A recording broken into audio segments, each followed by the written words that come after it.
Tenía programadas 2 audiencias para la revisión de su detención preventiva. La primera sobre el caso de Cretazo, salió con libertad irrestricta, y la segunda por el caso Carro Bombero, que se instaló a las 5 de la tarde, donde se determinó anular la detención domiciliaria y reducir la fianza a favor ¿de quién? De él, sí, del gobernador electo de Santa Cruz, Luis Fernando Camacho.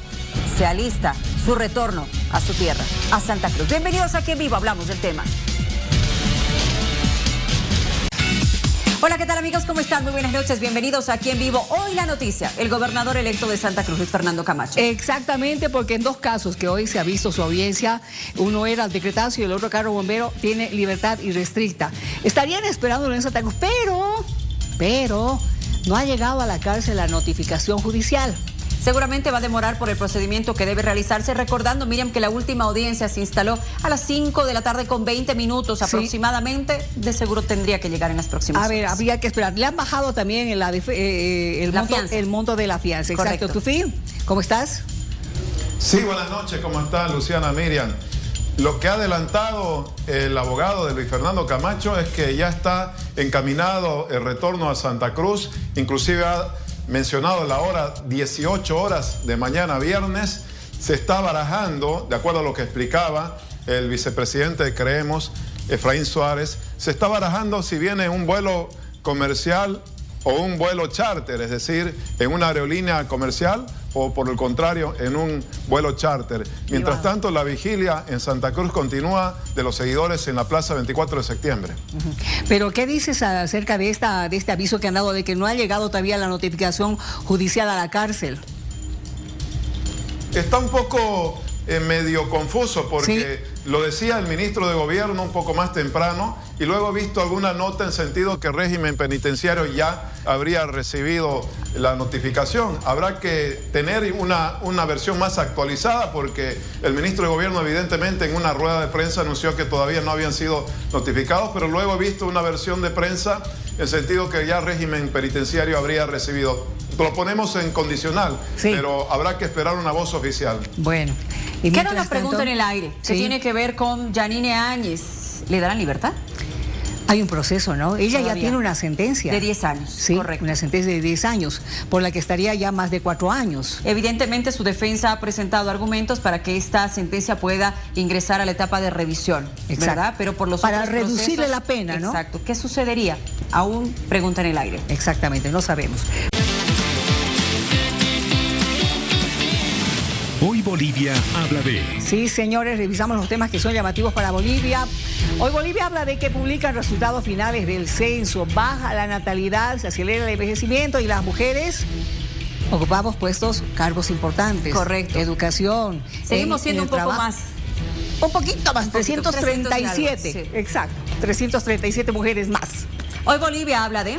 El frío aún se queda en el altiplano, mantienen horario de invierno para estudiantes porque las temperaturas van a continuar en deceso, anuncio de un frente frío para regiones del sur del país desde el domingo. Y también el altiplano. También. Oh, terrible. Hoy Bolivia habla de Evo ya piensa en las subnacionales, empieza a colectar firmas para su nueva sigla, es que evidentemente no quiere esta vez ser sorprendido.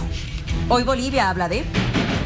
Nueva Asamblea Legislativa Plurinacional con mayoría femenina. Mujeres ocuparán el 52.4% de los escaños, de los curules en nuestra asamblea. Exactamente. Hoy Bolivia habla de ratifican debate entre Tuto y Rodrigo. El Tribunal Supremo Electoral está organizando el evento y ha señalado, y esto ya confirmado, mañana darán a conocer las fechas de estos debates. Hoy Bolivia habla de...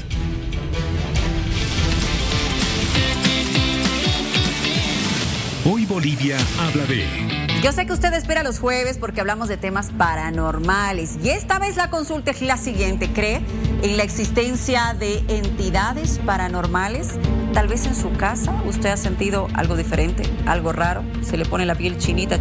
Vamos a ver cómo opina la gente en nuestras redes sociales. Por el momento, sí, un 98% y un 2% dice no. Ese porcentaje está interesante. No se preocupe que hoy con nuestros expertos hablamos del tema aquí en vivo.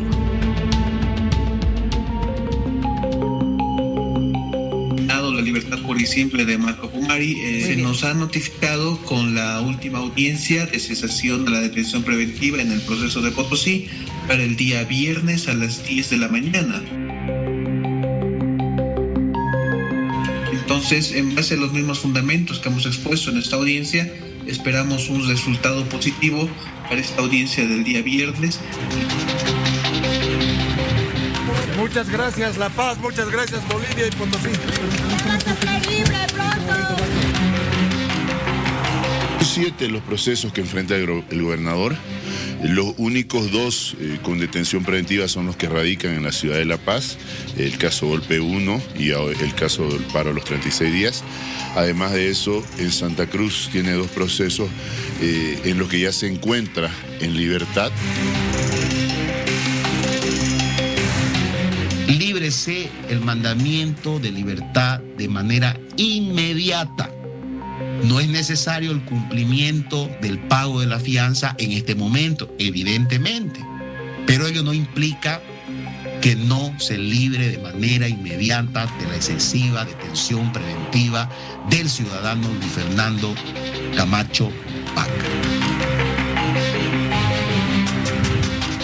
Bueno, hemos iniciado aquí en vivo conversando o hablando respecto a la situación de Luis Fernando Camacho y además un Marco Antonio Pumari que también estuvo en La Paz, ya trasladado nuevamente a Potosí dentro del caso denominado Golpe 1. Se le ha dado libertad pura y simple, pero debe atravesar en los próximos días otro proceso que tiene que ver con los destrozos que se habrían generado en el Tribunal Departamental de esa región. Hablemos con el abogado constitucionalista, el doctor Williams Vascope. Miriam, doctor, buenas noches.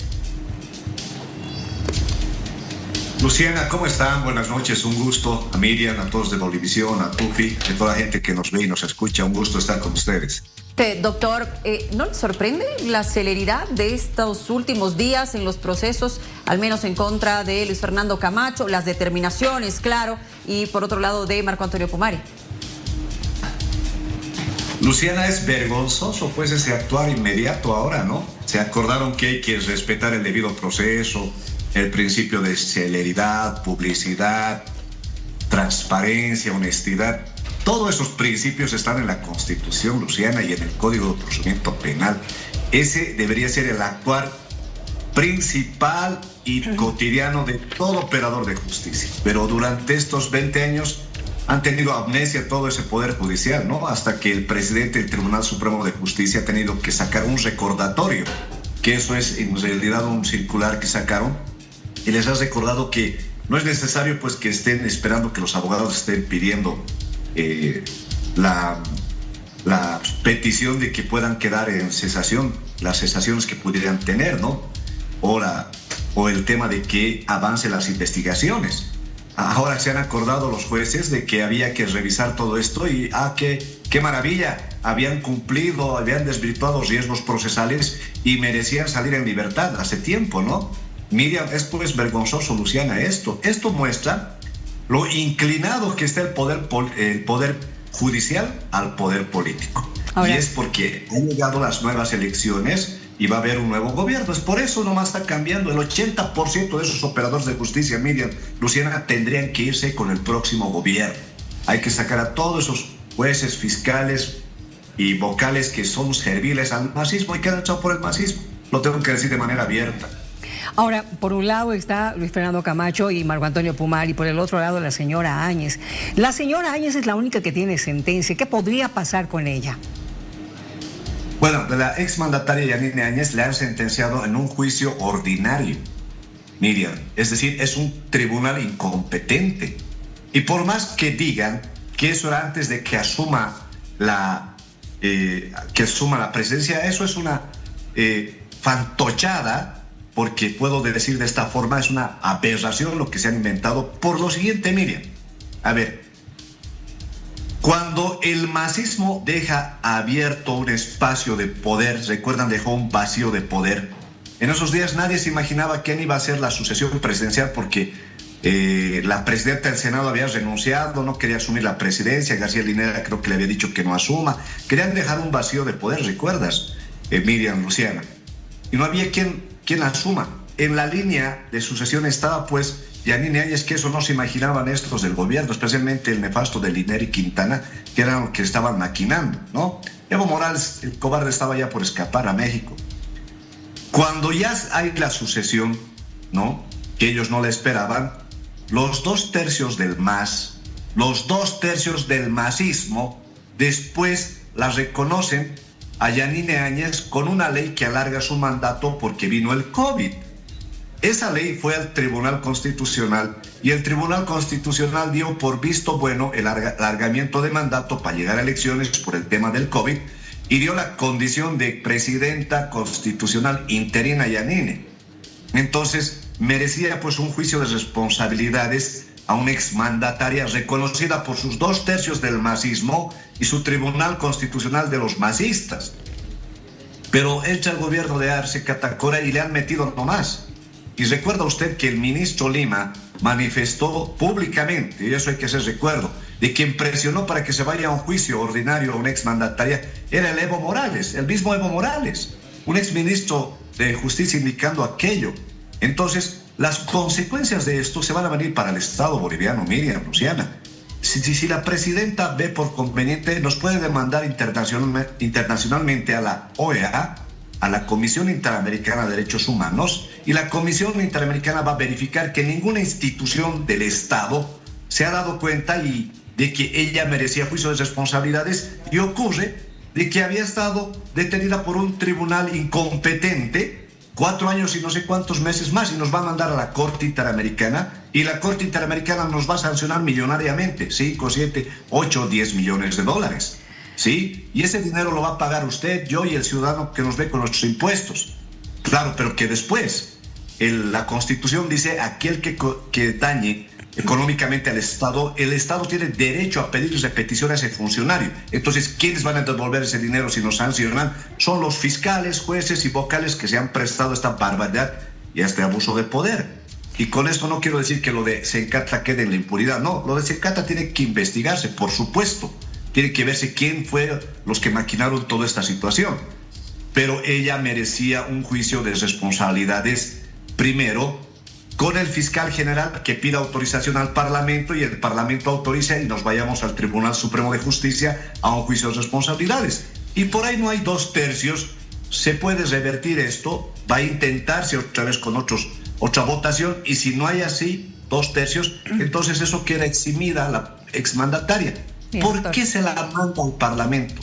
¿Saben por qué se la manda y está diseñado así el juicio de responsabilidades? Porque una presidenta toma decisiones políticas y tiene también detractores políticos. ¿Y dónde se tiene que dar la autorización? Es en el Parlamento, pues. Le pido un favor, aguárdenos un momentito porque tenemos información importante también que en este momento se está generando en Santa Cruz. ¿Con tu fin? Bueno, Miriam, estamos aquí con otra voz que es la del vicepresidente del Comité por Santa Cruz, Agustín Zambrana, que está justamente a la espera de lo que va a ocurrir. Agustín, ¿cuáles son las expectativas en relación a esto que puede ocurrir mañana? Ya se menciona el retorno de Luis Fernando Camacho a las 6 de la tarde. Querido Tufí, ¿cómo estás? Saludos a vos, a todo el país, a La Paz, ahí, gran amigo Williams también. Y bueno, decirte de que efectivamente hoy se empieza a corregir algo que todos sabíamos, pero lamentablemente la justicia no actuaba como tal. Este era un juicio político. Hoy lo estamos ya comprendiendo. Nunca le interesó al gobierno averiguar y decir la verdad. Nunca le interesó a la justicia mostrar la verdad. Hoy día hay muertes en Sacaba, Sencata y Montero.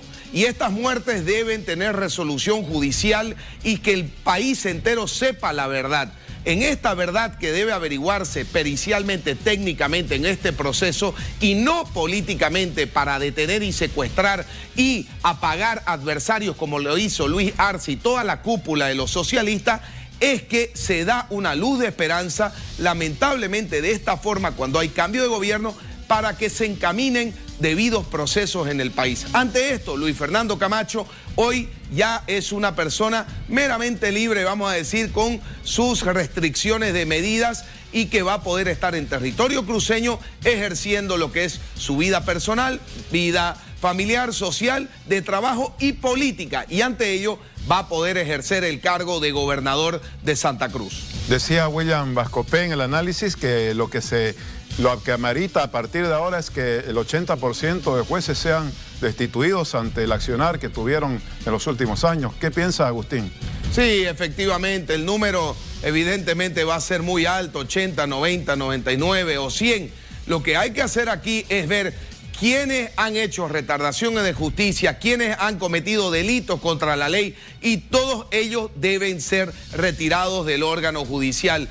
Hoy hay una oportunidad de iniciar nuevos tiempos en Bolivia. Sabemos que va a ser difícil, porque no solamente es las altas cortes que actualmente están tratando de hacer un cambio en la justicia. Esto es mucho más profundo. Está en los juzgados, en la fiscalía, está en todos los lugares donde la justicia está actuando. Todos lo sabemos, Tufí y la Mesa de la Paz. Todo se maneja en coima en este país. Todo el mundo pone coima para poder manejar la justicia, o te la piden esa coima para poder hacer algo dentro de la justicia y tener supuestamente justicia. Lo peor de todo, lo hemos normalizado la misma sociedad. Esa es la locura al cual nos ha llevado el socialismo, de ver normal que tengamos que coimear para que salga un papel para poder hacer un trámite dentro de los estrados judiciales.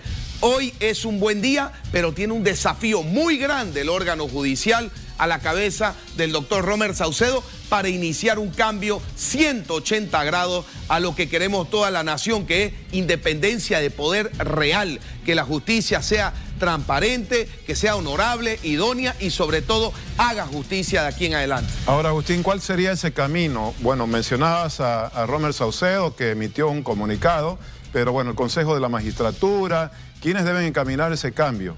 Todos. Debe haber una cumbre judicial entre ellos, sin intromisión de ningún político, sin intromisión de ninguna autoridad legislativa, sin intromisión de nadie. Tiene que haber una cumbre judicial y ellos a sincerarse, ver quiénes son los que están con causas hoy día corriendo de corrupción. Tienen que hacer una limpieza, tiene que haber una depuración de los malos administradores de la justicia. No podemos seguir en la cultura de la permisividad, de porque es mi amigo y tiene 5 causas, pero el otro no es muy mi amigo y tiene 13 causas, ya dejémoslo al que es mi amigo con 5 causas en contra como juez. No, acá todos tienen que poner sus cargos a disposición y que empiece a cambiar la justicia. Si de verdad se van a dar estos pasos, tenedlo por seguro que los bolivianos lo vamos a agradecer, como también lo vamos a exigir que hayan estos cambios acelerados. Ahora, Agustín, yendo al presente, la coyuntura inmediata, mañana se ha previsto que retorne el gobernador a Santa Cruz. También es posible que mañana salga libre Marco Pumari, tiene una última audiencia. Queda pendiente la situación de Yanine Áñez, han salido también un par de militares. ¿Cómo encara este escenario ya el Comité Pro Santa Cruz, aquí particularmente? Bueno, nosotros lo dijimos desde el día 1, no podemos tener perseguidos, ni detenidos, ni secuestrados políticos. Hemos dicho, Luis Fernando Camacho hoy día está secuestrado. ¿Por qué? Por haber sido el que lideró una rebelión ciudadana, siendo presidente cívico de nuestra institución, haciendo esa y liderando la rebelión ciudadana. Es así de que este era un juicio político, Tufí, y tienen que todos liberarse. Tiene que haber de verdad un proceso idóneo, ecuánime y en justicia. No podemos seguir manteniendo esta situación. Y ahí el Comité Pro Santa Cruz va a continuar. Son 333 perseguidos políticos, detenidos, algunos con arresto, otros exiliados, otros escondidos en la clandestinidad, como Ramiro Zubia en Potosí. Tenés los hermanos Vascopé, los tenés a Yacir, Fernando Hamdan, tenés tanta gente involucrada que han sido netamente porque el gobierno quiso perseguir adversarios. El Comité Pro Santa Cruz, con su institucionalidad y su representación, va a seguir peleando por todos estos que estén donde tienen que estar, en sus hogares, defendiéndose en libertad para que se pueda aclarar todas las situaciones de las cuales supuestamente hay acusaciones. Finalmente, Agustín, se sabe que mañana el gobernador de Santa Cruz llegaría a la Plaza 24 de septiembre, estaría en la misma casa de gobierno retomando el comando del departamento, y el Comité Pro Santa Cruz entiendo que también lo invitaría a una visita. Sí, él es nuestro expresidente cívico, como tal, vamos a esperar su arribo. Estamos en contacto con sus asesores y su familia. Nos han confirmado que llegaría supuestamente mañana, haría la primera visita a la Casa de Gobierno departamental de Santa Cruz y posteriormente veremos si es que ya viene y nos visita el Comité Pro Santa Cruz, donde es su casa cívica, para poder recibirlo, conversar y también proyectar la Santa Cruz que todos estamos esperando y viendo para que sigamos engrandeciendo nuestra patria. Así que vamos a estar con muchas horas de trabajo en los próximos 2 días y esperamos poder tener esta buena conversación con Luis Fernando, pero quiero parquearme un ratito, Tufi. Tenemos que trabajar para saber qué pasó con las muertes de Sacaba, Sencata y Montero. Esto no puede quedar con estos 37 muertos en el aire, que el gobierno no les ha interesado saber la verdad, sino más bien utilizar estas muertes para perseguir al que le dio la gana. Tenemos que cerrar esa herida profunda que tiene Bolivia y que si no la cerramos, no la curamos, vamos a seguir lastimados como nación y como sociedad. Gracias, Agustín. Aquí en vivo estuvo hoy el vicepresidente del Comité Pro Santa Cruz. Volvemos con Luciana y Miriam y William, por supuesto, en La Paz. Sí, muchísimas gracias. Un saludo a Agustín también y gracias por este contacto con nosotros aquí en vivo. Por favor, para nuestros invitados y para el panel, vamos a escuchar las últimas declaraciones del ministro de Gobierno que manifestaba que al menos hasta ese momento no se había recibido ninguna notificación para la salida de Camacho. A señalar que hasta el momento la Dirección General del Régimen Penitenciario no ha sido notificada con estas resoluciones emitidas por la autoridad competente. Sin embargo, una vez que estas sean notificadas, como se lo ha hecho y se lo va a seguir haciendo, se va a actuar conforme normativa. Bueno, en el caso de Fernando Camacho, como se ha conocido, él tiene detención domiciliaria, corresponde que el traslado ya sea a partir de la instancia judicial correspondiente. En el caso del señor Fernando Pumari, como ustedes saben, ya ha sido trasladado a Catamarca. Él el día de hoy tenía que enfrentar otra audiencia por los delitos electorales que está siendo investigado, específicamente por la quema del Tribunal Departamental Electoral en el departamento de Potosí. Entonces aún no hemos podido conocer cuál es el resultado. Sin embargo, en caso de que la justicia determine la libertad, seguramente a través de la Dirección del Régimen Penitenciario se van a hacer los trámites administrativos correspondientes y se va a proceder a dar cumplimiento a la misma. Si establece detención domiciliaria con custodia policial, va a ser trasladado con custodia policial. Sin embargo, si solo establece detención domiciliaria sin custodia policial y salida a laborales, pues en este caso ya la justicia se encarga de dar cumplimiento a la misma. Bueno, esto decía el ministro de Gobierno, pero por otro lado, ya hace instantes nada más, Miriam Tufi, ha salido este pronunciamiento a través de la cuenta oficial de redes sociales de Luis Fernando Camacho, de seguro su equipo de comunicación, que dice lo siguiente: comunicado, informamos al pueblo cruceño y boliviano que el gobernador Luis Fernando Camacho retornará a Santa Cruz este viernes 29 de agosto, tras ser secuestrado 974 días en Chonchocoro. En las próximas horas se comunicará la hora y lugar de su arribo a Santa Cruz. Equipo de comunicación del gobernador. Se da por hecho o se daría por hecho que mañana retornaría a Santa Cruz. Doctor Vascopé, vuelvo con usted, por favor. ¿Podría dilatarse más esta emisión de la orden hacia el penal de Chonchocoro para la salida de Luis Fernando Camacho, entendiendo y escuchando lo que acabamos de ver con el ministro de Gobierno? Luciana, tengo entendido de que la parte supuestamente denunciante o que se ha declarado víctima han empezado a presentar una serie de incidentes y solicitudes. Y de la noticia que tenemos, el desarrollo es que se han ido rechazando. Nada raro que aparezcan otros escritos que quieran pretender dilatar esta situación. Pero ya hay una orden, ¿no? Hay orden de que pueda soltarse en libertad y se pueda defender en libertad del gobernador.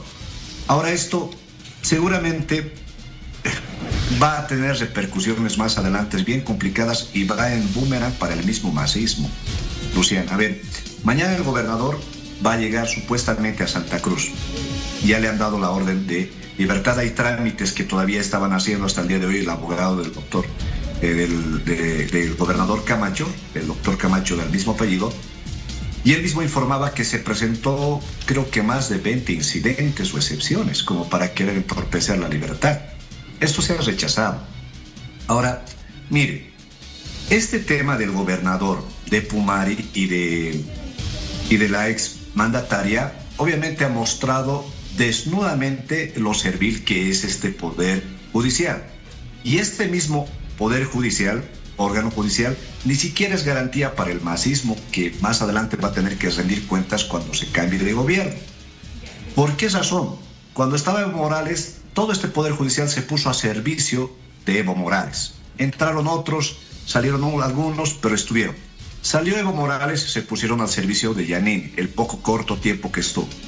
Se fue Yanine Áñez, se pusieron al servicio de Arce Catacora, hicieron las barbaridades hasta detener a una exmandataria. Entonces, ¿qué garantía tiene ese órgano judicial actualmente? Por eso es que sugería el 80% tiene que irse de estos jueces, fiscales, vocales. Tienen que barrer con toda esa gente porque en su mayoría han echado por favor político y en su mayoría no han tenido esa meritocracia de ingresar. Luciana, es lo más sano que podríamos hacer. El Consejo de la Magistratura con el Ministerio de Justicia futuro, el Poder Ejecutivo, más una ley corta de la ley del nuevo Parlamento, se puede en un año reformar y modificar y poner nuevos jueces, fiscales, vocales, porque si no el círculo vicioso va a ser el mismo, Luciana. Y aquí hay un punto muy importante, me extiendo un poco. Hay gente muy importante que tiene que también, que se nos hemos olvidado. Por ejemplo, esos militares de honor que han sido detenidos, ese alto mando militar que impidió que las hordas del masismo esa noche, el fatídico 11 y 12 de noviembre, cuando hubo el vacío de poder, estaban asediando la ciudad acá en La Paz y podía haber un enfrentamiento civil, una guerra civil entre paseños, entre bolivianos. Fue la fuerza militar que salió por estos comandantes que se disuadió y no tuvimos que contar por cientos de muertos al día siguiente. Y estos militares de honor fueron detenidos, ese alto mando militar de generales, coroneles, oficiales. Ellos también tienen que ser, obviamente, tienen que defenderse en libertad, ¿no? Y para eso, obviamente, se tiene que aplicar más adelante el tema de investigar qué ha pasado con estos casos. Y hay un tema que no hay que dejar suelto. Ese Tribunal Constitucional, Luciana, de los autoprorrogados debe irse con una ley corta que permita que cesen sus funciones con el nuevo Parlamento que entre y permita a los cuatro magistrados electos que hagan quórum, sala, y hasta que elijamos otros magistrados. Pero los autoprorrogados no son garantía en este país para continuar en ese cargo. El nuevo Parlamento los tiene que cesar, Luciana. Bien, doctor Vascope, le agradezco. Le voy a dar paso nuevamente a Tufí. El señor Zambrana quiere hacer un apunte. Sí, un apunte nos solicita Agustín, que estaba escuchando. Agustín Zambrana, vicepresidente del Comité Pro Santa Cruz. ¿Cuál es ese comentario final, Agustín? Querido Tufí, lamentablemente el gobierno se intromete en algo que no le compete. Señor ministro, usted está metiéndose en resoluciones judiciales que no le competen. Ya hicieron burreras todo este tiempo, ahora usted va a ser procesado por obstruir a la justicia con sus comentarios estúpidos que está haciendo. ¿Para qué? Para impedir y politizar este proceso. Usted lo que quiere es que Luis Fernando no llegue el día viernes a Santa Cruz, porque aquí seguramente va a haber un júbilo de recibirlo al gobernador. Usted, como mal tipo que es, quiere que llegue seguramente el domingo en la mañana o el domingo en la tarde. Y eso es lo que está mal en usted, porque usted lo está politizando nuevamente el proceso, mientras que esto debería tener un desenvolvimiento netamente judicial. Seguramente, Tufí, con esto cierro, va a tener que ser procesado el ministro Río, y qué pena, cabalingo, antes que se vaya, un mes y medio antes que se vaya, un proceso a este señor. Bueno, gracias a Agustín Zambrana, le hemos dado esa oportunidad de comunicar un apunte final que nos solicitó al escuchar las intervenciones del ministro. Volvemos a La Paz. Gracias, Tufí, gracias a don Agustín Zambrana y gracias también al doctor Williams Vascope por habernos acompañado en esta entrevista inicial, hablando sobre la situación de manera específica de Luis Fernando Camacho, Marco Antonio Pumari y también de Yanine Áñez. Atención, porque el tema que vamos a tocar ahora tiene que ver con las cárceles, con esta intención de poder descongestionar las cárceles de casi un 60, un poco más del 60% de detenidos preventivos que están aguardando hace muchísimos años tener una sentencia, por lo menos saber si van a tener una sentencia o no. Y esto a raíz de lo que está pasando con el caso de Luis Fernando Camacho, Marco Antonio Pumari y la señora Áñez. Tufí, tengo entendido que tienes al presidente del Tribunal Departamental de Justicia contigo.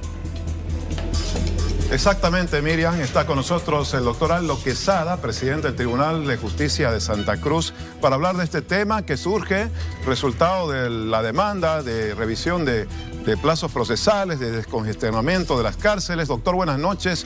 ¿Qué se va a avanzar o qué se avanzó ya esta semana en este tema de la revisión de plazos procesales y la intención de descongestionar las cárceles? Buenas noches. Buenas noches, Tufi. Gracias por la invitación y un agrado una vez más participar con ustedes.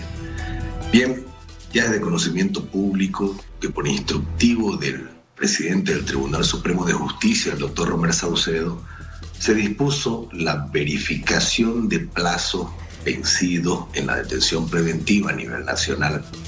A nivel departamental, presidido este instructivo, de manera inmediata se convocó a una reunión interinstitucional, porque el sistema de justicia penal está conformado por una serie de instituciones: Verbigracia, Ministerio Público, Consejo de la Magistratura, CEGIM y CERESI para identificación de los privados de libertad. Tenemos Migración para los extranjeros, Interpol, la Policía Nacional, por supuesto, régimen penitenciario, SLIM, Defensa Pública, Defensor del Pueblo, etcétera, etcétera. Entonces, se convocó a toda la institucionalidad cruceña a efectos de establecer un cronograma con tiempos y plazos para la intervención de cada uno de ellos en los prolegómenos de las jornadas de descongestionamiento. Al final, hemos arribado a la decisión de llevar a cabo estas jornadas de descongestionamiento desde el viernes 5 de septiembre hasta el viernes 12 de septiembre.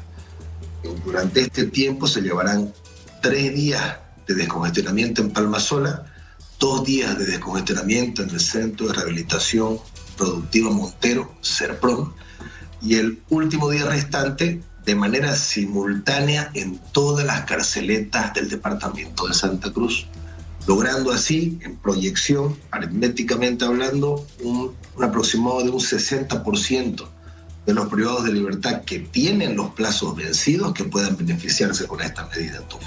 60%. ¿En número de cuántos estamos hablando? ¿De cuántos privados de libertad, doctor Quesada, en el caso de las cárceles de Santa Cruz? Mire, a la fecha tenemos el dato de que en Santa Cruz tenemos aproximadamente 4.000 privados de libertad en Santa Cruz departamento.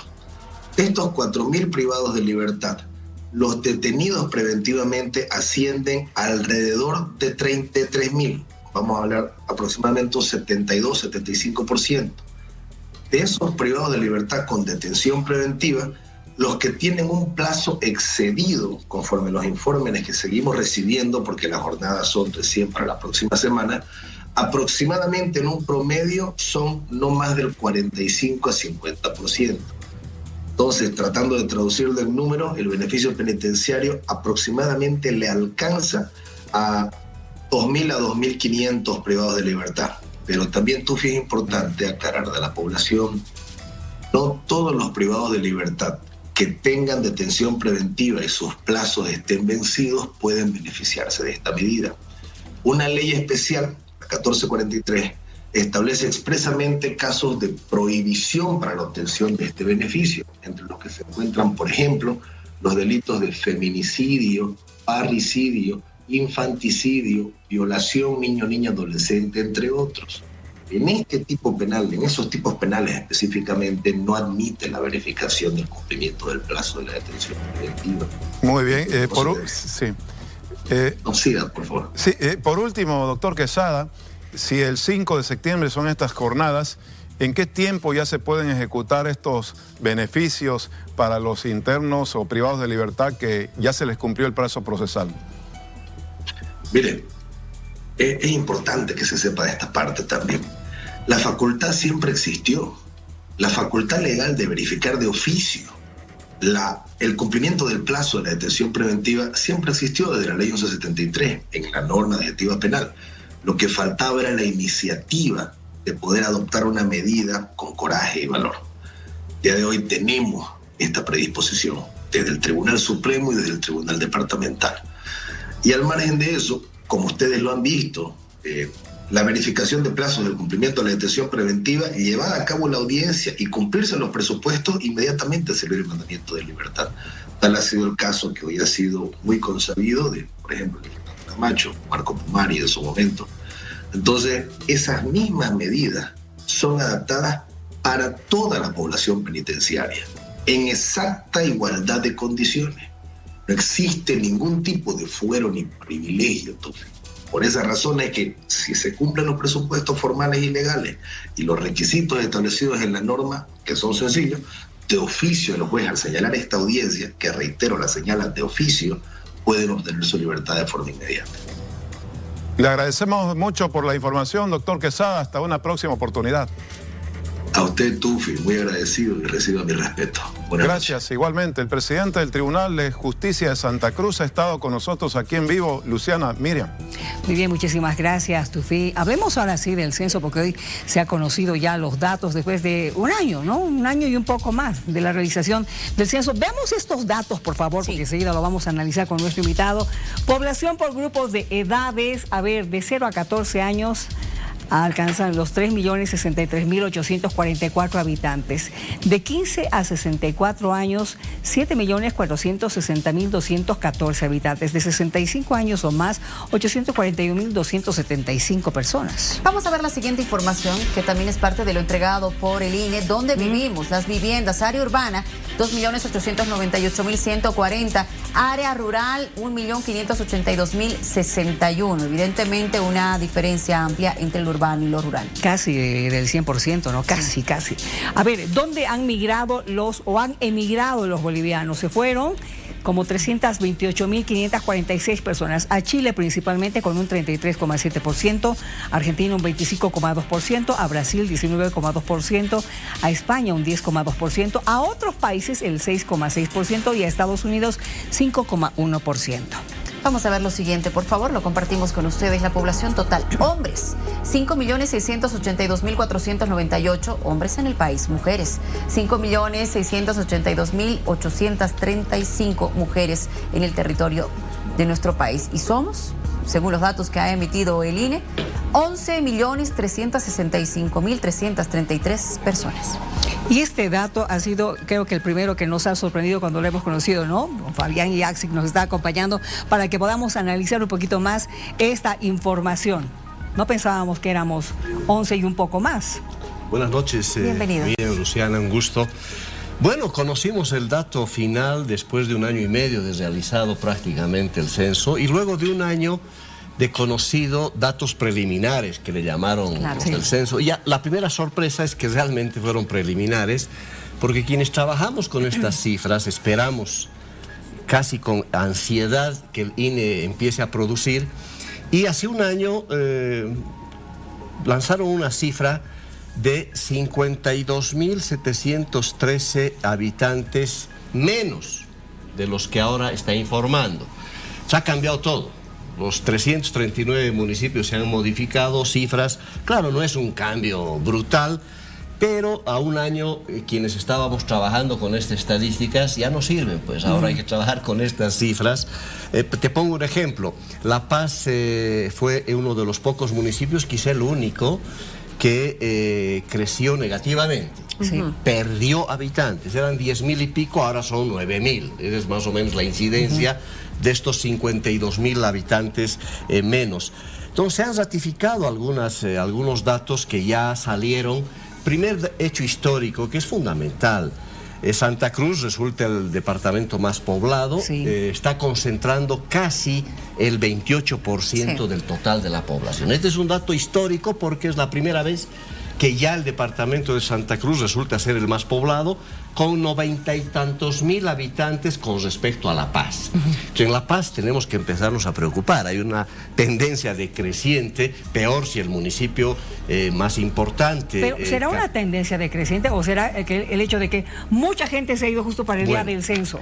Hay un tema crítico que el propio director del INE hace un año lo declaró cuando informó los datos en el departamento de La Paz. El mismo director del INE nos decía que él calculaba, mira la informalidad del director del INE, él mismo da una cifra, 200.000 personas decía que en el departamento de La Paz, solo el departamento de La Paz, se habrían trasladado a sus lugares de origen. ¿Eso qué significa como impacto? No cambia el dato departamental, pero el dato que sí nos preocupa enormemente con ese dato que da el señor director del INE es los municipios más poblados. Eso quiere decir que han salido de algún lado. Claro. El Alto, La Paz probablemente son los municipios que perdieron información, es decir, 200.000 personas menos han sido censadas, y ese impacto tiene que ver con los gobiernos municipales, porque tendrán menos recursos de coparticipación tributaria, de alguna manera está subvencionando el servicio público que prestan estos municipios grandes en beneficio de los municipios de provincia, y eso se justifica porque en muchos municipios de provincia ha habido crecimiento desmesurado de población. Es decir, la tendencia era, estamos haciendo cada vez menos guaguitas, esa fue la explicación, ¿no? Pero no fue generalizado. Hay municipios como Nazacara de Pacajes, que tenía 600 habitantes y hoy día tiene 3.000. Es decir, 500% de incremento de la población. Algunos municipios han crecido 100% por este flujo poblacional. Y esa fue la torpeza de haberlo hecho en sábado. Peor el 23 de marzo, ¿no? Se les dijo técnicamente, por el tipo de censo, que es tenerlos encerrados a todos, un día que se declara de no circulación, todos los censos se han hecho en día miércoles, por alguna razón técnica elemental. Este tipo de censo se lo hace a media semana para evitar justamente traslados de gente, o que la gente pueda trasladarse. Lamentablemente sucedió. En las principales capitales han sido afectadas, no quizá el dato departamental, pero esa es la realidad, lamentablemente, que nos arrojó el actual censo. Fabián Yaksic, por favor, respecto a las observaciones que pueda tener en torno a estos datos que se han presentado. Bueno, es hora de sacar ahora, de empezar a leer las cifras. Ya este es el censo que tenemos, se ha hecho mal, se ha hecho bien, las cifras ahora hay que empezarlas a detallar. Un primer elemento. Por este traslado de gente esperábamos un mayor crecimiento de las áreas urbanas metropolitanas. No ha sucedido, ¿no? El crecimiento es menor del que se esperaba. Por eso el porcentaje de áreas urbanas, de la gente que vive en áreas urbanas, subió apenas 2 puntos con respecto al anterior censo. Hoy día son 69% de la población vivimos en áreas urbanas, 31% en áreas rurales. Este es un dato significativo, importante. Si bien no ha sido sustancial en 12 años, esperábamos un poquito más. Calculábamos un 70-75% en áreas urbanas. Pero bueno, este dato marca la tendencia de la urbanización. Bolivia urbana, que ya se mostró con fuerza el año 2001 ya, ¿no? 20 años ya venimos con esta lógica, yo diría con mucha mayor presencia. Más del 50% deberíamos estar viviendo ya en las áreas metropolitanas. El dato actual nos dice 46%. Bueno, por ese crecimiento que esperábamos mucho mayor a nivel metropolitano. Los datos de población, de la segmentación de población es importantísimo. Adultos mayores, como los llama el INE, está en 11% de la población. Eso nos debe empezar a preocupar. 1.200.000 personas, adultos mayores. Un tema clave, el bono demográfico. Está empezándose a notar ya. El bono demográfico, con este dato censal, está llegando al 62%. ¿Qué es el bono demográfico? 7 millones de personas que están en edad de trabajar. Esto es una potencialidad enorme para el país.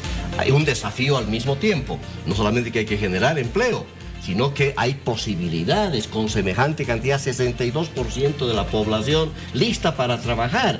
Eso puede ser un elemento que empiece a gatillar también las perspectivas de desarrollo económico en toda parte del mundo. El bono demográfico ha sido significativo. Al igual que el tema de que somos ya un país de centros urbanos. Vamos por ahí, con eso. Definitivamente, esa es la tendencia hacia adelante.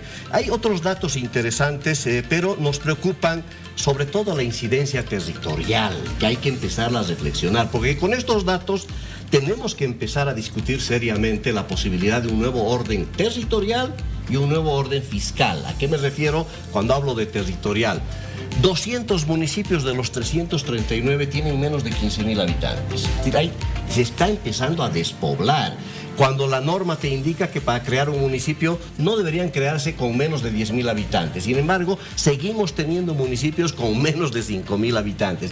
Este es un tema de sostenibilidad de la gestión pública subnacional, especialmente municipal. Eso quiere decir que solo 339 municipios tienen perspectivas de sostenibilidad financiera. Estamos hablando de municipios de más de 50.000 habitantes, 20 ciudades intermedias y las 11 ciudades capitales más el alto, que sí tienen alguna perspectiva de captar recursos propios, de darle sostenibilidad, de cumplir con sus competencias. Tenemos que pensar seriamente cómo reordenamos el territorio, pensando en mancomunidades regionales donde se junten voluntades, porque ya municipios con menos de 15.000 habitantes, o menos de 10.000, o menos de 5.000, no les da para el ejercicio pleno de sus competencias. Es un tema que tenemos que empezarlo a encarar.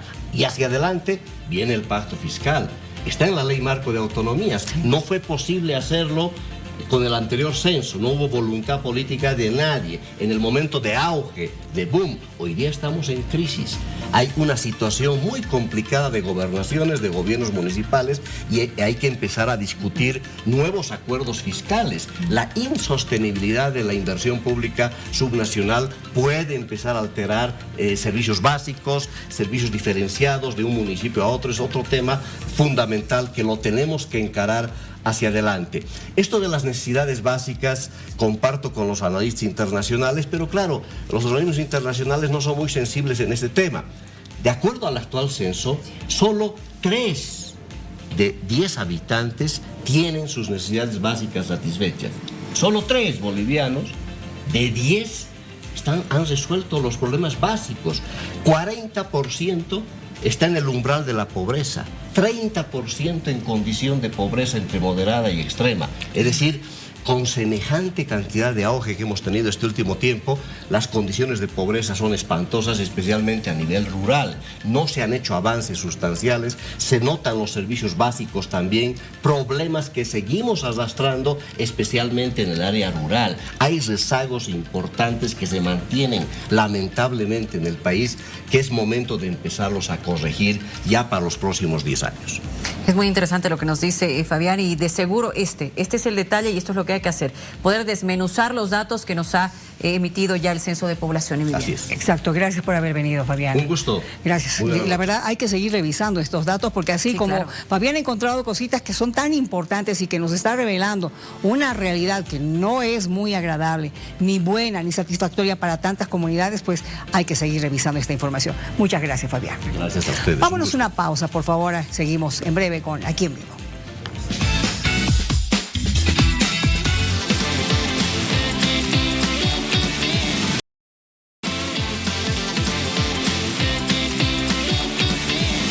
Abre los ojos. Hay una noticia que realmente está dentro de lo positivo, porque Cochabamba va a fortalecer su atención integral a víctimas de violencia infantil. Pero ¿por qué Cochabamba? Y de esto vamos a hablar con don Oscar Montes, que es director de calidad del programa World Vision Bolivia. Bienvenido, gracias por estar con nosotros. Gracias, Miriam, por la invitación.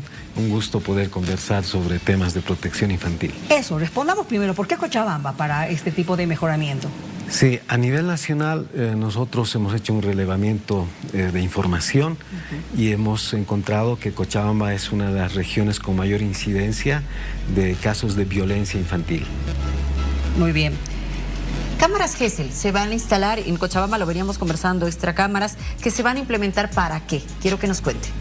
Sí, la cámara Gesell es parte de una infraestructura más grande, más integral, que tiene el objeto de atender a las víctimas y también a las familias que son objeto de violencia, principalmente infantil, que es un mecanismo para poder observar a las personas que realizan la declaración, pero también a los psicólogos que realizan las entrevistas y a los operadores de justicia, sin que ellos estén conscientes de que les estén observando.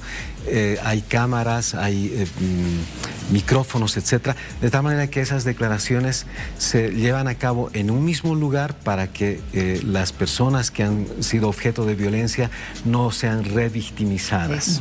Sí. ¿Dónde van a estar instaladas? ¿En oficinas policiales?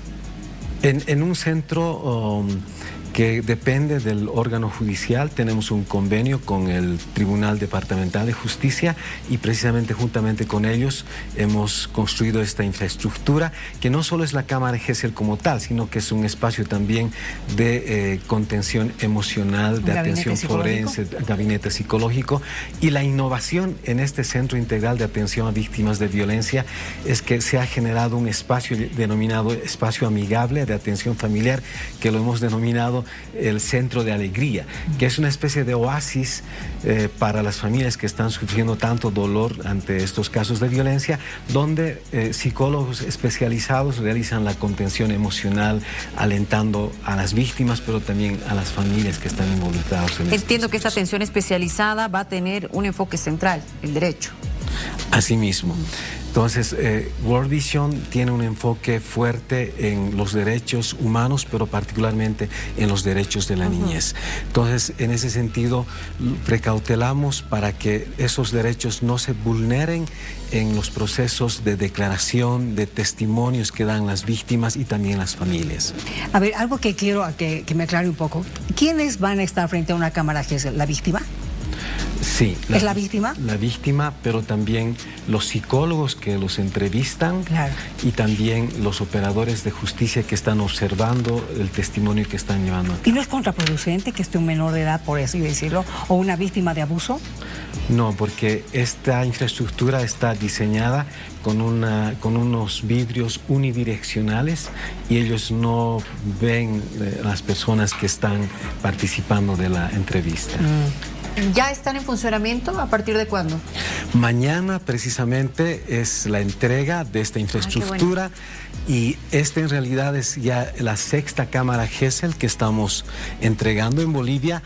Este año 2025 vamos a entregar 3 más en el departamento de Tarija y el siguiente año tenemos planificado entregar juntamente con el sistema judicial 3 cámaras GESEL más. Bueno, siguiendo mis preguntas.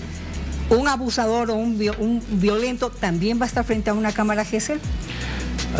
Sí, pero no necesariamente juntamente con la víctima. No. En otro espacio seguramente él va a ser entrevistado por todos los operadores de justicia, pero no con la víctima. No con la víctima, obviamente. Bueno, muchas gracias, don Oscar. Un gusto, y queremos invitar también a la población, a la sociedad boliviana en general. Le comento que nosotros tenemos una estrategia del año 25 al 30. Nuestra meta estratégica como World Vision Bolivia es liderar un movimiento para que niños, niñas, jóvenes y adolescentes vivan libres de la violencia, pero que al mismo tiempo estén comprometidos con la acción climática. Así que queremos invitar a instituciones, a gobiernos municipales, a empresas para que se puedan sumar a esta causa tan noble que es proteger a la niñez para que ellos puedan desarrollar al máximo su potencial. Excelente iniciativa de World Vision. Muchísimas gracias. Un gusto. Que le vaya muy bien, don Oscar. Que le vaya bien. Resultados de nuestra consulta en redes sociales. ¿Crees que existen las entidades paranormales? Sí, no. ¿Qué opina la gente? ¿Cómo estuvo la votación en redes? Vamos a verlo. Por el sí, un 97% y un 3% de la gente dice que no. Miriam, tenemos comentarios en redes sociales de la gente que ha estado justamente hablando de este tema con nuestros expertos. A ver, veamos los comentarios. Por favor. Dice Robín Pereira: saludos, soy técnico de cámaras de seguridad. Una vez en una instalación revisé las grabaciones, pude ver orbes que son presencias paranormales. Oye, manito. Pásanos estas imágenes. César dice: en la población de Apolo por la madrugada una entidad nos atacó lanzando una vela a 2 metros. En cuanto intentamos prender las luces, los focos de la habitación explotaron. Fue una noche de mucho terror. Oye, qué miedo. Gracias por compartir con nosotros estas experiencias. Qué bueno, todos los jueves recuerde que hablamos de temas paranormales. Ay, bueno, vámonos, Tufi. ¿Ya se te echó? Sí. Tufi. Va llegando el viernes, un día para conocer si retorna Luis Fernando Camacho a Santa Cruz. Hay expectativa en el país por lo que puede pasar. Nos vamos nosotros, hasta mañana. Miriam, Luciana, chao, que tengan buen descanso. Todo el país también, por supuesto. Abrazo grande. Adiós. Que te vaya bien. Vámonos. Buenas noches, amigos. Hasta mañana.